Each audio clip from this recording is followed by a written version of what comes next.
athletes here. They have won their last 4 competitions. But that is the least interesting part of their story. Here's Anthony Mason. I always tell my boy skaters, a girl partner is like a crystal vase. You have to treat her very nicely. If the crystal vase is broken, it's nearly impossible to put it back again.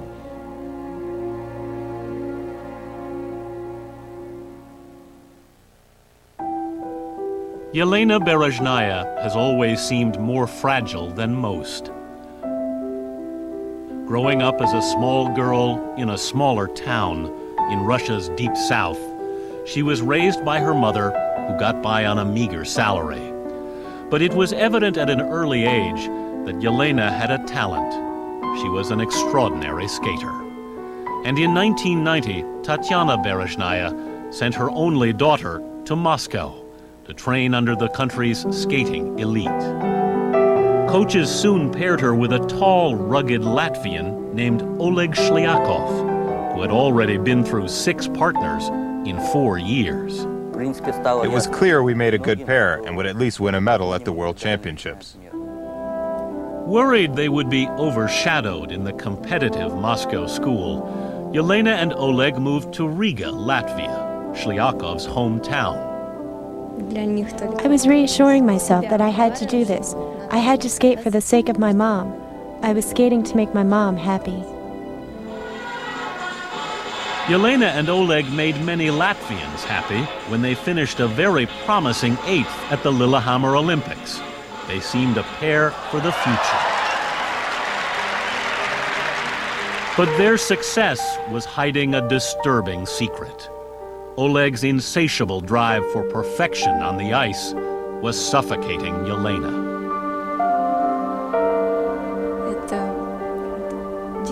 He would say in practice, "Do it again, do it again, do it again." And I did it until I was completely crushed. He did it very rudely, and others started to notice.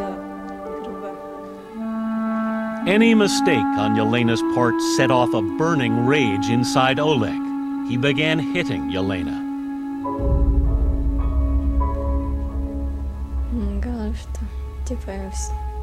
He said that nobody would believe me if I ever told anyone about it. And he was starting to hit me very often in practice.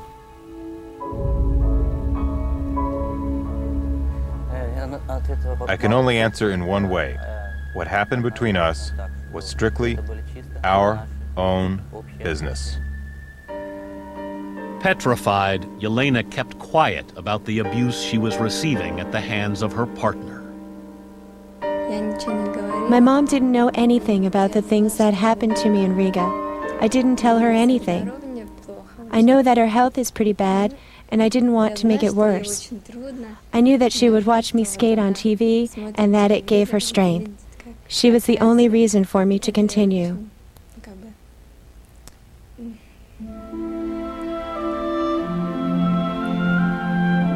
Hoping to tame Oleg's temper and keep the pair from falling apart, the Latvian Federation sent Oleg and Elena to St. Petersburg in Russia at the end of 1995 to train with the legendary pairs coach Tamara Moskvina.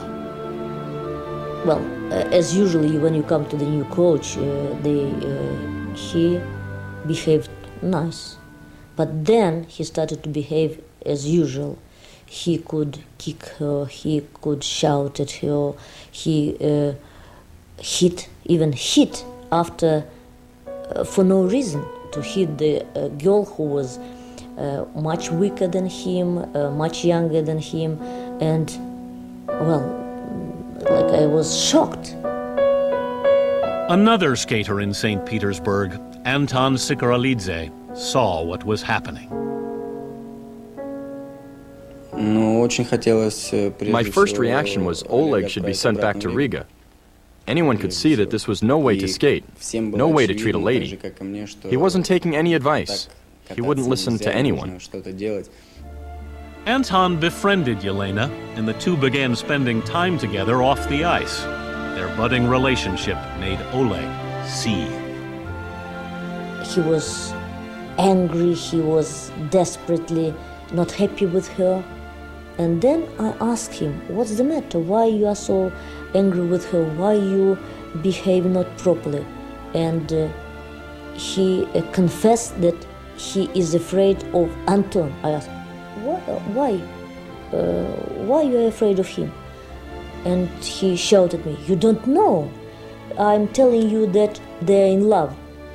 Scared that Anton was going to steal his partner away, Oleg took Elena back with him to Latvia. How did it happen that we left without our coach Tamara, without our choreographer, without anybody? And then I was told when we got to Latvia, don't even dream about leaving this place again. In January of 1996, Elena and Oleg were in this arena, without a coach, practicing their side-by-side camel spins. The pair was spinning dangerously close together when disaster struck. Oleg's blade accidentally hit Elena's head, piercing her skull.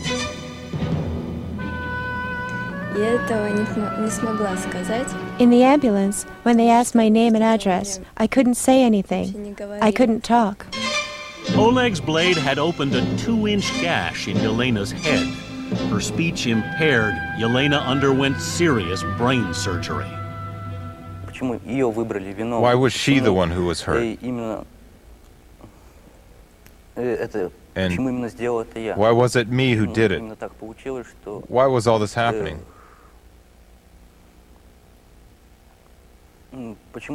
I just don't understand. It's very difficult to think about. Oleg visited the hospital every day to see Elena, who had great difficulty speaking. What she wanted to say was that her partnership with Oleg was over. I didn't want to stay in Riga and be a slave. I think even without the accident, I would have told Oleg we were through. I would have rather quit skating altogether than stay there. Unbeknownst to Elena or Oleg, Anton slipped into Riga to see his fallen friend. Yeah, I was really surprised to see him in the hospital. When I saw her, I had to give her a fake smile. I couldn't show how shocked I was by her appearance. Anton moved Elena to this hotel, right across the street from the Riga railroad station. I knew we had to go back to St. Petersburg. In order to stop us, he had to kill me. The next evening, Anton took Elena to the station. They hurried to catch the 7:25 overnight train to St. Petersburg. What they didn't know was that Oleg Shliakhov was on his way. Racing to catch Elena before the train departed with his skating career, Oleg frantically searched track 1 for his partner. Another train was pulling away on track 2. On it were Elena Berezhnaya and Anton Sikharulidze. Oleg Shliakhov had been searching the wrong train. When the train started moving, I took a deep breath. It was so great. The train pulled into St. Petersburg the next morning. Elena Berezhnaya was free. I went to the railway station and she was very weak, but she was very happy. Elena was like Moskvina's broken crystal vase, and putting her back together seemed an impossible task. We were so afraid because this was brain damage. We didn't speak about skating at all. The question was health and life. Elena began speech therapy and then slowly started skating. I wanted to skate so much, and especially with Anton. Within a year, she was skating competitively. There were scary moments. But the fragile young Berezhnaya not only overcame that fall, she conquered her fears. And remarkably, just last month, Elena and Anton won their first European championship. I really admire her braveness. Very deep in her heart, she must be extremely brave. Elena and Anton are no longer romantically involved, but the dramatic events of the past 2 years mean they will always have a special relationship. And you might be surprised who is in Chicago looking for his 9th partner. I will root very hard for Elena, because I know what that gold medal will mean. I'll be very, very happy if she can stand on top of that podium. I know how hard was the path we began together.